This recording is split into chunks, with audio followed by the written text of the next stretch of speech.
La Segunda Guerra Mundial. Eventos, personajes, tecnología. Le doy la bienvenida a nuestro episodio del día de hoy. Episodio 59. Entrevista con John Lockwood, piloto de bombardero B-17. Como siempre, gracias a mis oyentes. Argentina. Esta semana estamos en tercer lugar en Apple bajo la categoría Historia. Este es un tremendo logro para un esfuerzo individual y no sería posible sin el apoyo de mis oyentes. Si le gusta el podcast, compártalo con amigos y parientes. Así es que, vamos, Argentina. Esta semana necesito pedirles un favor especial. La entrevista que están a punto de escuchar es con el señor John Lockwood, quien gentilmente accedió a darme este tiempo. El señor Lockwood se acerca a sus 100 años de edad y estoy seguro que le encantaría escuchar opiniones de parte de esta audiencia de habla hispana. Si luego de escuchar este podcast tiene palabras de apoyo, preguntas adicionales o le nace agradecerle por su tiempo, por favor envíeme un correo a segundagm@outlook.com y con gusto le pasaré sus palabras. Por supuesto, si tiene algún tipo de queja, directamente a mí, por favor. Como mencioné antes, he decidido tomar unos días libres, por lo que suspendo mi podcast por 3 semanas. Este episodio se transmite originalmente el 4 de junio del 2021. Nuestro siguiente episodio será el 25 de junio del 2021. Gracias por su paciencia, necesito el receso. Empezamos nuestro episodio. Conocí al señor John Lockwood unos cuantos meses antes del inicio de la pandemia del COVID-19. De hecho, unos cuantos meses antes de que se me ocurriera la idea de crear un podcast respecto a la Segunda Guerra Mundial. Nos conocimos porque mis suegros viven en un conjunto de residencias para jubilados en el que también vive el señor Lockwood. Como mi suegra sabe que el tema de la Segunda Guerra Mundial me apasiona, me preguntó si es que me interesaría hablar con él, a lo que yo respondí que por supuesto. Ella le preguntó si nos podía recibir y él dijo que sí. Mi suegra me pidió que no extendiera mucho la conversación y que, sobre todo, deberíamos estar atentos a la disposición de su amigo para terminar la conversación. Con esas instrucciones iniciamos la conversación, la cual solo terminó cuando mi suegra dijo que se estaba haciendo tarde y que dejáramos descansar al señor Lockwood. Me late que alguien más estaba cansado o cansada, ya que esa conversación podía seguir de largo.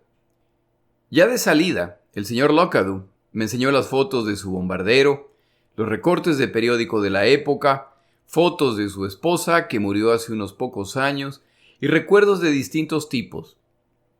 Nos despedimos con el agradecimiento por su tiempo. Como regalo, le mandé una copia del excelente libro de Winston Groom, Los Aviadores, el cual he recomendado antes en mi podcast, ya que uno de los aviadores de los que habla el libro es Jimmy Doolittle, de la famosa misión que en algún momento cubrimos. Doolittle, luego de esa misión, fue ascendido y más tarde estuvo a cargo de las misiones de bombardeos en Europa. En otras palabras, Jimmy Doolittle era el jefe del señor Lockwood. Aunque el señor Doolittle era un personaje controversial entre los pilotos de bombarderos, por razones que en algún momento cubriremos en nuestro podcast, el señor Lockwood lo recuerda con cariño al tener la imagen de un buen comandante, el cual tomó las decisiones que consideró mejores para la conducción de la guerra. Meses después de esta conversación, inicio el podcast y tras unos meses de estar grabando, se me ocurre la idea de ver si el señor Lockwood estaría interesado en tener la misma conversación que ya habíamos tenido unos meses antes, pero esta vez grabada para el podcast. Afortunadamente dijo que sí. Y así llegamos a este experimento. Me encantaría oír su opinión respecto a este episodio, que es distinto en cuanto a su naturaleza. Si disfruta la entrevista, buscaré otras entrevistas en el futuro. A continuación, la entrevista con el piloto John Lockwood. El único material de apoyo que incluyo esta semana es un video de YouTube en el que el señor Lockwood da una pequeña charla respecto a la Segunda Guerra Mundial. Para acceder a este video, vaya a mis páginas de Twitter y de Facebook. John Lockadoo nació en 1922 en Chattanooga, Tennessee. Durante la Guerra Civil estadounidense, esta ciudad fue el escenario de la batalla de Missionary Ridge. Como ya he mencionado en otro episodio, la Guerra Civil estadounidense fue la confrontación militar más sangrienta en la que ha participado esta nación. El número de muertos en esa guerra es un poco menor al número de muertos totales en todas las guerras en las que han participado los Estados Unidos de América. La Primera Guerra Mundial, la Segunda Guerra Mundial, Vietnam, Afganistán, etc. El haber crecido en esta ciudad hizo que los monumentos en memoria a guerras y a personajes de las guerras no le hayan sido extraños. Además, cerca de su casa se encontraba un fuerte militar. En el colegio, el señor Lockadoo participa en un programa que en los Estados Unidos de América se denomina ROTC, por sus siglas. Este es un programa de entrenamiento físico y militar básico para estudiantes de colegio. Su mejor amigo es Sully Sullivan, compañeros de aventuras y siempre juntos, incluyendo su participación en el programa de ROTC. John Lockadoo y Sully Sullivan empiezan a estudiar en la Universidad de Chattanooga con el sueño de ingresar a West Point, la academia militar por excelencia y la cual requiere que completen al menos 2 años de universidad antes de aplicar. Como ya estamos en 1940 y los nazis están arrasando Europa, se está volviendo claro que la situación global se deteriora, por lo que John Lockadoo y Sully Sullivan concluyen que el momento en que los Estados Unidos de América inevitablemente se verán involucrados en esta guerra se acerca. Anticipan que cuando esto ocurra, serán reclutados y tendrán que ir a la rama de las Fuerzas Armadas que les asignen. Deciden por lo tanto adelantarse y enlistarse para la rama que más les atrae, la aviación. Como los británicos y sus naciones asociadas ya están en guerra desde 1939, es más fácil hacerlo con los canadienses, por lo que deciden que se enlistarán, aprenderán a volar y volarán con la Fuerza Aérea Canadiense, para cuando los Estados Unidos de América ingresen a la guerra, pedir una transferencia a las Fuerzas Armadas estadounidenses, lo que les dará una ventaja frente a los recién reclutados. La aplicación para la Fuerza Aérea Canadiense requería que, como estos dos muchachos tienen 18 años, sus padres firmen la autorización para enlistarse. La mamá de Sully Sullivan era viuda, ya que su esposo murió en la Primera Guerra Mundial durante un ataque con gas mostaza a su trinchera. A pesar de este antecedente, y del hecho de que Sully era su hijo único, su madre apoya el deseo de su hijo de enlistarse, por lo que firma la autorización. La situación de John Lockadoo es distinta. Su madre apoya su proyecto, pero no su padre, quien no encuentra razón para que su hijo o su país se involucren en esta guerra europea. John Lockadoo no recibe por lo tanto la autorización de su padre y regresa a la universidad. Sully Sullivan sigue su plan. Se gradúa como piloto de la Fuerza Aérea Canadiense y es enviado al norte de África, donde combate en Spitfires contra las fuerzas de Rommel. Apenas un año más tarde, los Estados Unidos de América son atacados en Pearl Harbor, lo que confirma la intuición de los dos jóvenes aventureros. Ahora la conscripción obligatoria se instaura, pero John Lockadoo tiene una ventaja. Su participación en el programa de ROTC en el colegio le permite escoger la rama de las Fuerzas Armadas a la cual ingresar. Inmediatamente se enlista como cadete de la aviación del ejército. Recuerde que la Fuerza Aérea no es una rama separada en este momento. Completa su entrenamiento de aviador en febrero de 1943 como piloto de avión bimotor. 40 pilotos se gradúan en su promoción. Son inmediatamente asignados al grupo de bombarderos número 100, que llegará a ser conocido como el Grupo Sangriento, por la cantidad de bajas sufridas. Pero eso en este momento no se sabe. Son enviados al estado de Nebraska para entrenamiento. Como la necesidad de pilotos de bombardero en Europa es tan alta, se adopta una nueva práctica y los pilotos de aviones bimotores recién graduados son asignados como copilotos de aviadores experimentados para reemplazar a sus copilotos, los que inmediatamente se convierten en pilotos de otros bombarderos. Espero entienda el movimiento que acaba de ocurrir. Pilotos experimentados siguen siendo pilotos. Sus experimentados copilotos pasan ahora a ser pilotos de otros bombarderos. Y los recién graduados, que solo tienen entrenamiento en cómo volar aviones bimotores, ahora se vuelven copilotos de bombarderos de 4 motores. Lo que quiere decir que uno de los 2 tripulantes más importantes en un bombardero carece de experiencia de combate o piloteando este tipo de avión. Al preguntarle al señor Lockwood si en retrospectiva él tenía idea en realidad de lo que se estaba metiendo, responde que nadie tenía la menor idea de cómo serían las misiones y que probablemente así era mejor, ya que si hubieran sabido lo que les esperaba, él no está seguro si hubiera podido continuar.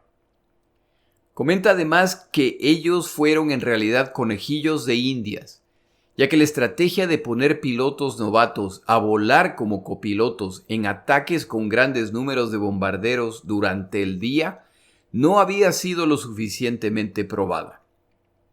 La teoría es que estos aviones, a los cuales se llamaban fortalezas volantes, ya que contaban con múltiples ametralladoras, al defenderse mutuamente crearían una barrera de fuego que los cazas no podrían superar. Llega a Inglaterra en junio de 1943. Las tripulaciones inmediatamente deben transformarse en las máquinas de matar que son los combatientes en guerra. Es matar o morir. Enfrentan lo que el señor Lockwood llama sus 4 enemigos. El primero es el miedo. En cuanto empiezan estas misiones, queda claro que los aviadores pagan un altísimo precio en sus misiones. Subir al bombardero cada día para completar su misión se vuelve cada vez más difícil, al quedar claro que las posibilidades de regresar son pocas. El segundo enemigo es la Fuerza Aérea Alemana, la cual para este momento tiene a cuestas 4 años de experiencia en combate aéreo y que reina suprema sobre Europa continental. De hecho, cuentan con la supremacía aérea. Los pilotos estadounidenses, en cambio, son graduados recientes de academias de vuelo sin experiencia en combate y sus comandantes tampoco tienen la experiencia que da el haber combatido en una guerra, por lo que las tácticas son desarrolladas sobre la marcha y se van corrigiendo a medida que se identifican errores. Una vez más aparece la falta de disposición estadounidense para aprender de los británicos. Los estadounidenses deciden que su campaña de bombardeo será diurna. Esta idea a los británicos les parece suicida. Ellos ya lo han intentado, y como los alemanes han desarrollado baterías antiaéreas que ahora cuentan con equipo de radar y con mecanismo de disparo automático utilizando un rústico ordenador, la efectividad de estas baterías es muy alta, aún en la noche, y solo se requiere una cuadrilla de individuos cuya responsabilidad es cargar la batería a medida que dispara automáticamente. Las baterías antiaéreas eran el tercer enemigo mencionado por el señor Lockwood. Explica que les tomaba 45 segundos a los proyectiles llegar hasta la altura de los bombarderos, por lo que las baterías no les disparaban a ellos, sino disparaban delante de ellos, al punto donde se encontrarían en 45 segundos. Esto lo hacía automáticamente el radar instalado.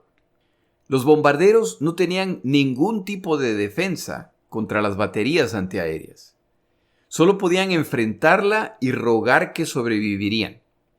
Él comenta que el momento más peligroso era cuando se iniciaba el bombardeo, ya que los bombarderos participantes tenían que ubicarse a una altura específica y formarse para proceder.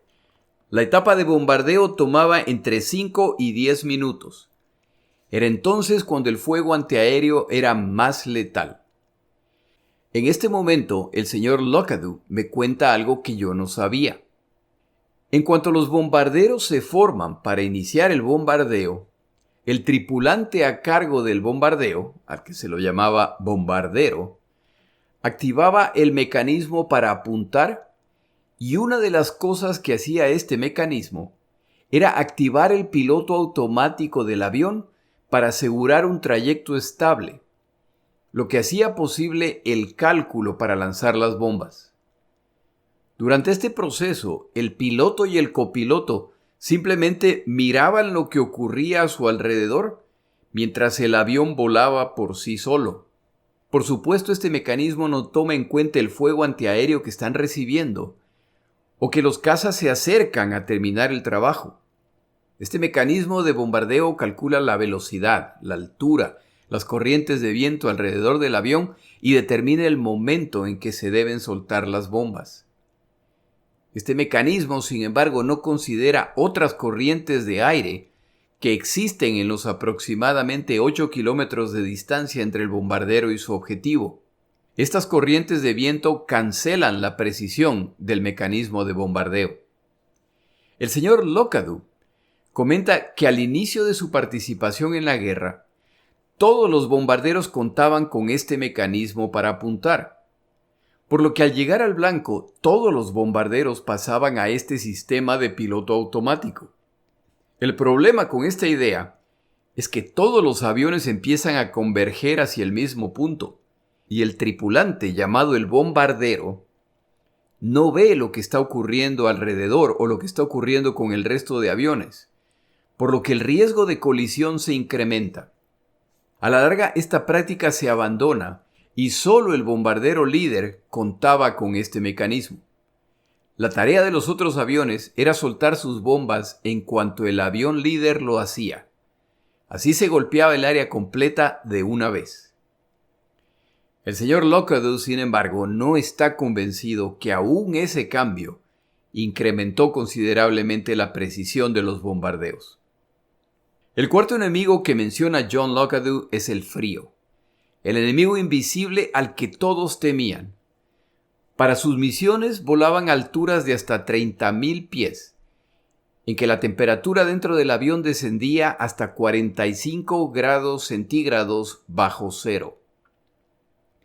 Las lesiones por el frío eran tan comunes como las resultantes del combate, ya que cualquier pedazo de piel expuesta empezaba a ser quemada por la escarcha que formaba el sudor inmediatamente, ya que los bombarderos no estaban presurizados o contaban con calefacción. Afirma que este factor causó un alto costo en sus cuerpos, sus mentes y en sus posibilidades de ser efectivos en su tarea. La siguiente pregunta para el señor Lockadoo es cómo lograba subir al bombardero cada día a pesar de las terribles pérdidas diarias. Su honesta respuesta es: no lo sé. En verdad no sé cómo lo hice. No sé cómo nadie lo hacía. Aquellos que simplemente decían que ya no podían más o que se negaban a seguir eran inmediatamente enviados a otros regimientos para evitar que el miedo se propague. Creo que jugaba un papel importante la presión de grupo, la sensación de invencibilidad de la juventud y la realidad de que esta no era una tarea opcional. El señor Lockadoo menciona un fenómeno que parece difícil de creer. El terror durante algunas de estas misiones era tal que se daba el caso de tripulantes que salen en misiones particularmente dramáticas y que al regresar su pelo se ha vuelto cano, o regresan con mechones de pelo blanco. Al menos los tripulantes de bombarderos estadounidenses sabían que su compromiso eran 25 misiones y que cuando las completaban eran libres de regresar a casa para continuar su servicio militar como instructores o en tareas en tierra. En el caso de combatientes alemanes, para el final de la guerra, no había un número límite de misiones. Combatirían hasta ganar o morir. Con una situación tan complicada, Le pregunto al señor Lockadoo qué tal era la relación entre la tripulación. Él describe que en su avión la situación era muy tensa, pero no debido solamente a las misiones, sino a la práctica mencionada al inicio del episodio. La tripulación del bombardero al que es asignado se entrenó junta. Juntos practicaron lo necesario para los bombardeos, la navegación, las prácticas de defensa y alcanzan el nivel de cohesión necesario para trabajar como equipo. Entonces se implementa la práctica de mover a los copilotos como pilotos de otros bombarderos, y es ahí cuando llega John Lockadoo a formar parte de esta tripulación. Él reemplaza a un muy querido copiloto. La tripulación culpa al recién llegado por la pérdida de su amigo, y para colmo viene sin experiencia volando este tipo de avión. En palabras del señor Lockadoo, me dieron un trato infernal. Le pregunto por detalles respecto a esto y él comenta que era común que le hicieran algo que es una broma común acá en los Estados Unidos de América, entre chicos de alrededor de 12 años. En la cama usted tiene 2 sábanas. Una de las sábanas cubre el colchón y la otra es con la que usted se cubre. Estas 2 sábanas normalmente son exactamente iguales. Si usted toma la sábana que se pone encima y la dobla en la mitad y pone un extremo alrededor del colchón y el otro lo dobla para que parezca ser la segunda sábana, cuando usted intenta acostarse, no puede estirar las piernas ya que es como un sobre. Espero haber podido explicar a lo que me refiero, ya que esto tomó mucha tinta. En otras ocasiones lo despertaban a medianoche para avisarle que lo esperaban en el cuartel general. Se vestía y se dirigía hacia allá solo para descubrir que nadie lo había mandado a llamar, y al regresar, por supuesto descubría que todos están profundamente dormidos. En otra ocasión se pusieron a jugar póker y el señor Lockadoo los estaba limpiando. Cuando un mayor, el cual ya había perdido todo su dinero, se ubicó detrás del señor Lockadoo, él pensó que era para espiar y avisarles qué cartas tenía. Pero de repente el mayor le quitó la silla y él cayó al piso. El mayor se quedó ahí parado y riéndose, confiando probablemente en que el recién llegado se levantaría y se iniciaría una pelea en la que el mayor no podía perder, ya que el señor Lockadoo o perdía la pelea o se enfrentaba a una corte marcial por agresión a un superior o las dos. En fin, es la madurez que trae consigo la guerra. Cuando esto termina, serenamente se levanta, toma su dinero, que para ese momento ya incluía la mayor parte del dinero del resto, incluido el mayor, y se retira a las barracas.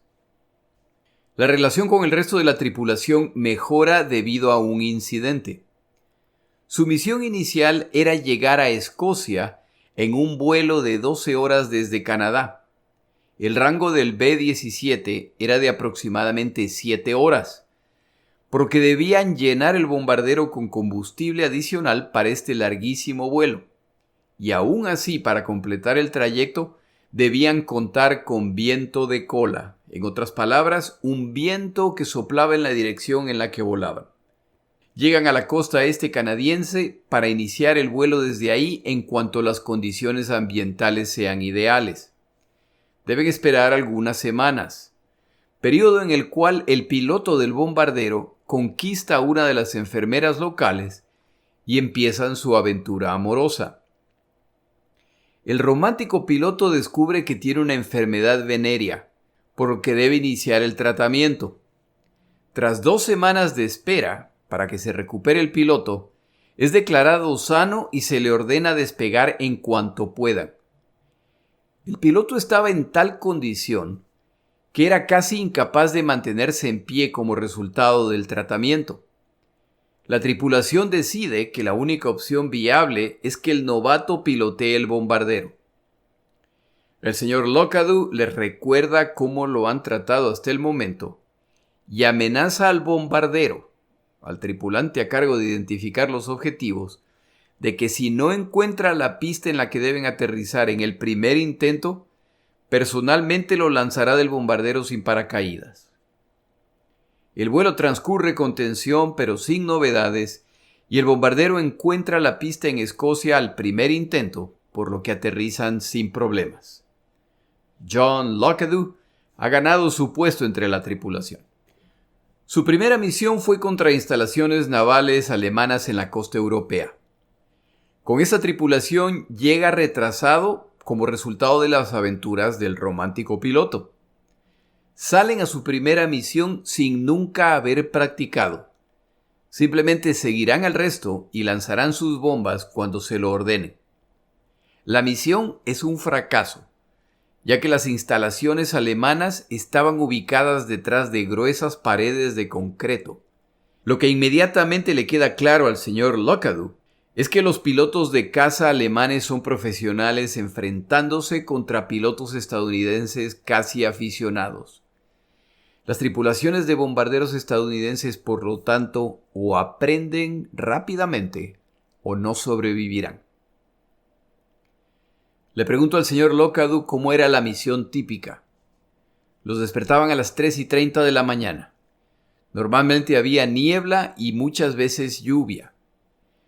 Desayunaban y se dirigían a la sala de conferencias donde les daban los detalles de la misión. Despegaban alrededor de las 8 de la mañana. En ocasiones debían despegar con cielo nublado. Esta era una situación tensa ya que los otros bombarderos de esta y de otras bases también están despegando y tratando de encontrar su formación. Todo esto se hace sin instrumentos que les permite determinar la ubicación del resto. Al elevarse finalmente sobre las nubes, se empiezan a organizar los escuadrones. Volaban hacia el punto de ataque a 25.000 o 30.000 pies de altura. Tras muchas horas llegaban al punto de ataque. En este punto de la guerra los bombarderos son escoltados por cazas de combate para enfrentar a los cazas alemanes. Pero enfrentan el mismo problema que los alemanes enfrentaron durante la batalla de Gran Bretaña. El rango de sus cazas no es suficiente para acompañar a los bombarderos hasta los objetivos, por lo que los cazas alemanes simplemente esperan a los bombarderos aliados al final del rango de los cazas aliados. A la larga, la vida de las tripulaciones de bombarderos estadounidenses mejoran un poco cuando el caza estadounidense P-51 Mustang alcanza el rango necesario a través de su mejor desempeño, más los tanques externos para escoltar a los bombarderos hasta el blanco y defenderlos contra los cazas alemanes. Esta práctica, sin embargo, cambiará en un momento crítico de la guerra. En estos ataques se asignaban a los bombarderos objetivos principales y secundarios. Si al llegar al objetivo principal, este estaba cubierto por nubes, entonces se procedía al blanco secundario. Y si no era posible bombardear ese blanco, entonces regresaban a Inglaterra, pero soltaban las bombas sobre el Canal de la Mancha para evitar aterrizar llenos de bombas armadas. Al empezar a sobrevolar los objetivos, se iniciaban los ataques de las baterías antiaéreas y de los cazas alemanes. Esto, combinado con el frío, resultaba en una mezcla potencialmente mortal.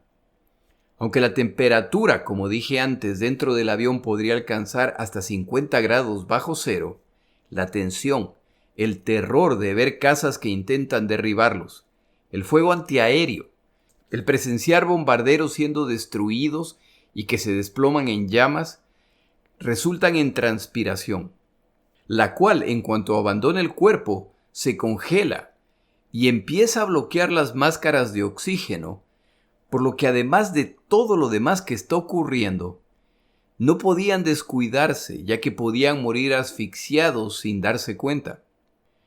El señor Lockwood comenta que la única lesión que él sufrió durante estas misiones ocurrió cuando el plexiglas de la nariz del avión fue destruido durante el vuelo y voló por 5 horas con el viento ingresando a la cabina.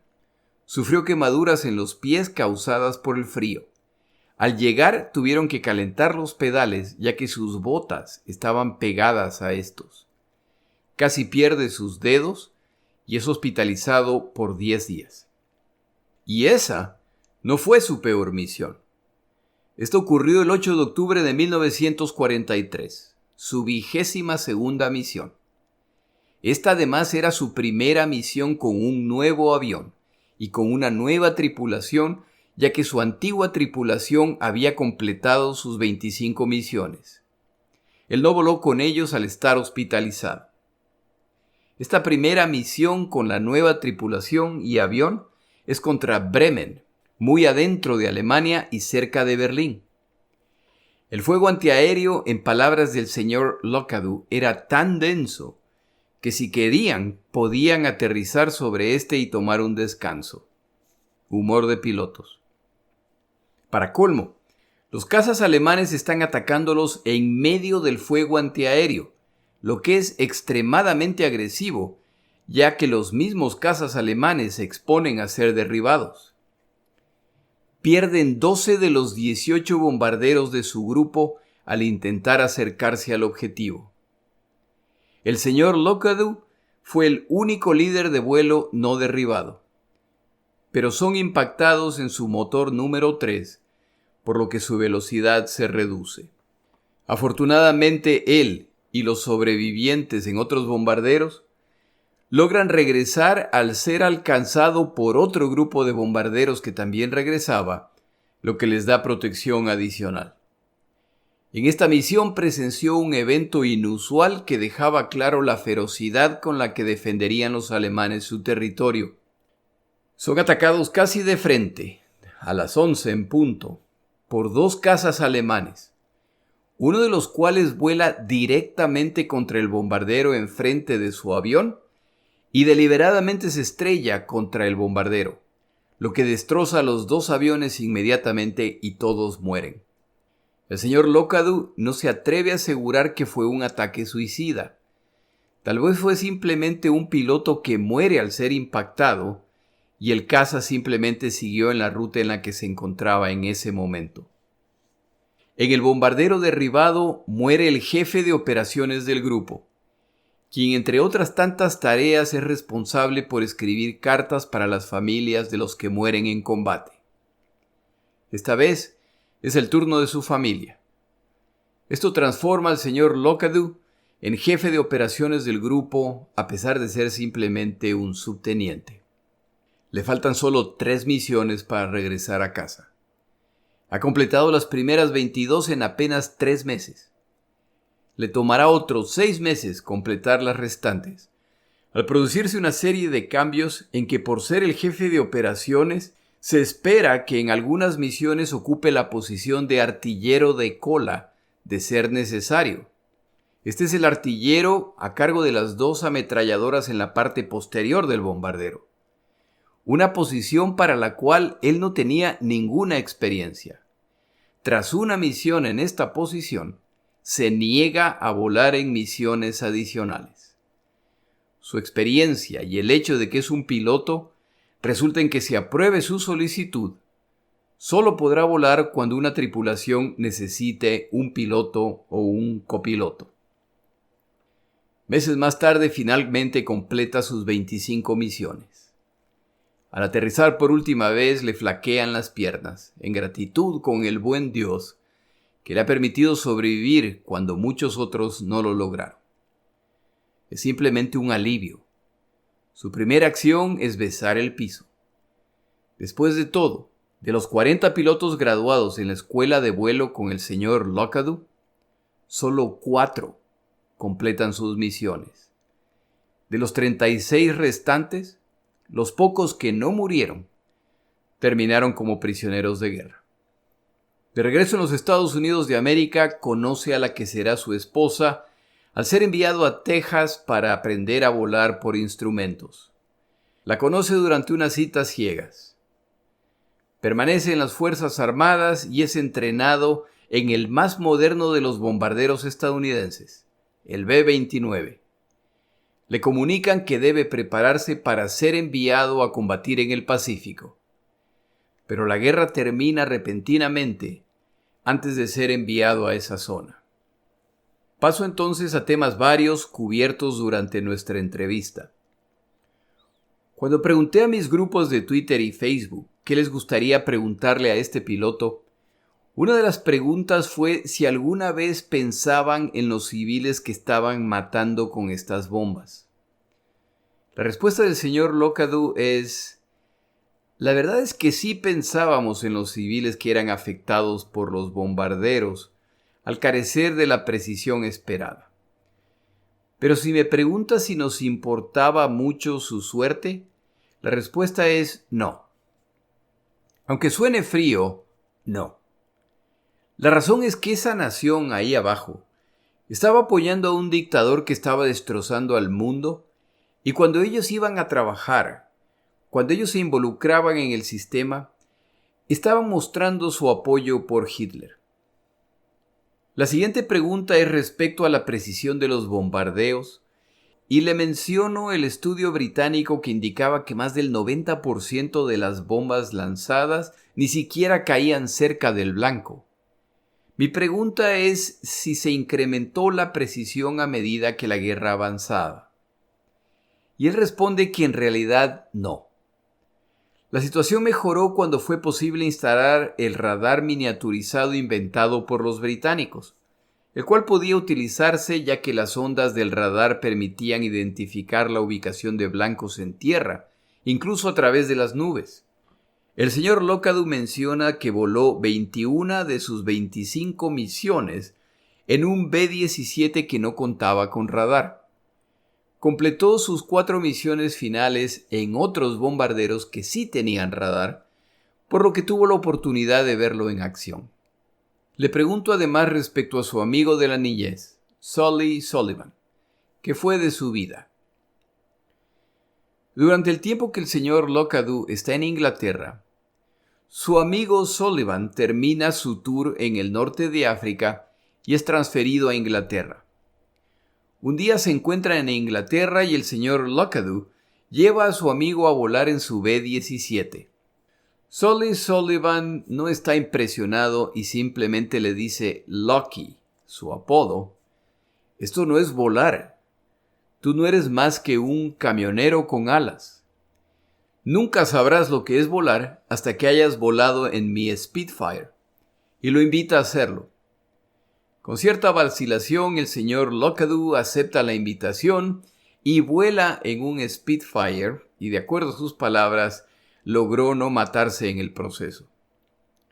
Su amigo Sully lo invita a que lo visite en su base, donde él está entrenando en un nuevo tipo de avión británico, el Hawker Typhoon. El señor Lockwood acepta la invitación. Como ya es el jefe de operaciones, ya no vuela en tantas misiones y tiene cierta flexibilidad. Cuando llega la fecha y el día acordado, John Lockwood cambia su ruta para aterrizar en la base de su amigo Sullivan. Entre lo que ve al descender hay escombros de un avión. Al aterrizar, los controladores le preguntan si es que se ha perdido, ya que ese no es un aeródromo para bombarderos. El señor Lockwood presenta sus papeles y comenta que viene por invitación de su amigo Sully Sullivan. Los controladores le dicen que antes de proceder debe presentarse ante el comandante de la base. Como tiene tiempo limitado, John Lockwood explica que preferiría simplemente ver a su amigo y continuar su vuelo lo antes posible. Pero no hay forma. Se le informa que si no se presenta ante el comandante de la base, no pueden hacer nada. Al final lo hace y al presentarse ante el comandante de la base, se disculpa por aterrizar ahí, pero le informa que él simplemente está ahí para visitar a Sully Sullivan. El comandante entonces le pregunta si vio los restos del avión al lado de la pista. John Lockwood confirma que sí.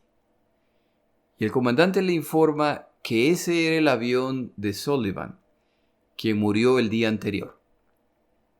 A Sully Sullivan se le asigna una misión de ataque a tierra y apenas despega falla el motor de su Hawker Typhoon. La falla es catastrófica y ocurre a suficiente altura que no puede simplemente descender, pero no a suficiente altura para saltar en paracaídas. La madre de Sully Sullivan ahora es viuda y ha perdido a su único hijo. Y ya que el señor Lockwood se encuentra ahí, él estará a cargo de contactar a la madre de su mejor amigo para comunicarle que su hijo no regresará a casa. El señor Lockwood confirma algo que muchos combatientes entienden. Es muy duro perder camaradas en el frente, pero la muerte de un amigo cercano puede ser abrumadora. Es por esta razón que es común en los combatientes mostrar poco o ningún interés cuando llegan reemplazantes. No hay razón para encariñarse con quienes muy probablemente pronto estarán muertos. El señor Lockwood recuerda además su última misión como aviador militar. Ya de regreso en los Estados Unidos de América, como ha sido entrenado en bombarderos B-29, un día se le ordena que vuele un B-29 a un deshuesadero para ser desmantelado. Al dirigirse al avión, ve el nombre de este bombardero: Enola Gay. Sugiero no olvide este nombre, ya que lo volverá a oír. Y si alguien sabe qué bombardero era este, me manda la respuesta a mi página de Twitter, @LaSegundaGM, o de Facebook, La Segunda Guerra Mundial, Eventos, Personajes, Tecnología. Efectivamente vuela el bombardero al deshuesadero, pero el museo estadounidense Smithsonian se entera de lo que está por ocurrir y rescatan el bombardero antes de ser desmantelado. John Lockwood permanece en las Fuerzas Armadas hasta 1948, cuando se retira para obtener finalmente su título universitario, el cual obtiene en 1950. En 1947 pasa a ser parte de la Fuerza Aérea Estadounidense al volverse esta una rama separada de las Fuerzas Armadas.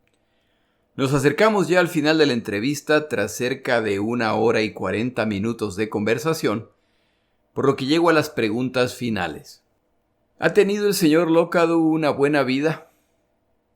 Él dice haber disfrutado inmensamente de 71 años maravillosos con su esposa, quien murió hace aproximadamente 4 años. Tuvieron un hijo, 2 nietos adultos y ahora tienen 3 bisnietos. No puedo evitar hacerle la siguiente pregunta. Cuando lo conocí y nos encontramos en su casa junto con mi suegra, al sentarnos a conversar me preguntó qué quería beber y le dije que agua. Aclaró que se refería a bebidas alcohólicas. Él estaba a punto de servirse el primero de los vasos de whisky escocés que toma cada noche. Le pregunto qué tiempo lleva con esta práctica y me responde que muchas décadas. Le comento que Winston Churchill también tomaba mucho alcohol y que vivió más de 90 años, por lo que parece que ese es el secreto. Él se ríe, pero recomienda que yo inicie el tratamiento en cuanto pueda.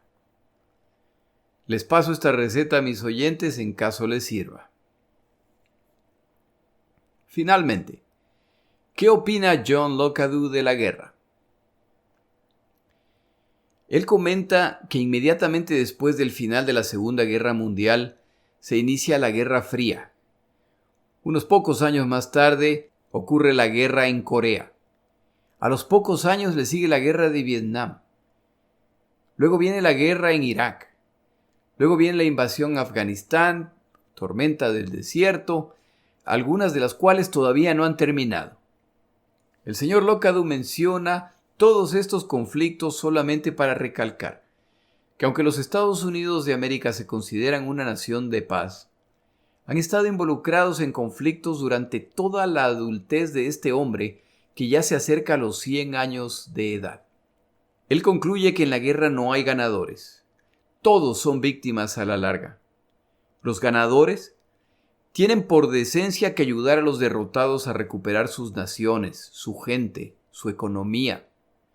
Es una vergüenza que los seres humanos seamos incapaces de arreglar nuestras diferencias sin la necesidad de ir a la guerra. Recuerda a los veteranos de los conflictos armados y afirma que lo que ellos hacen es escribir un cheque en blanco en que el valor total máximo de este cheque puede ser su vida misma. Recuerda además que nadie que participe en una guerra regresa a su casa siendo el mismo.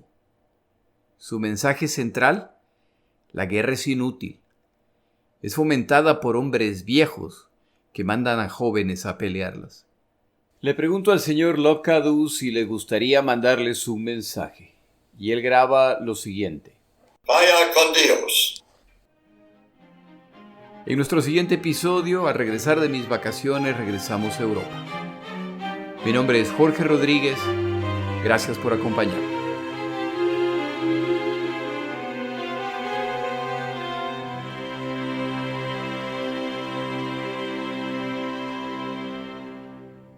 Para información adicional respecto a este episodio, las notas de este podcast, que incluyen la narración de este episodio, así como acceso a resúmenes, videos, documentales y materiales adicionales gratuitos disponibles en el Internet, por favor vaya a Amazon y busque el libro La Segunda Guerra Mundial, Eventos, Personajes, Tecnología. Al comprar estas notas, me ayuda y me apoya financieramente. Puede encontrar información adicional en mi página web, lasegundagm.com. Muchas gracias.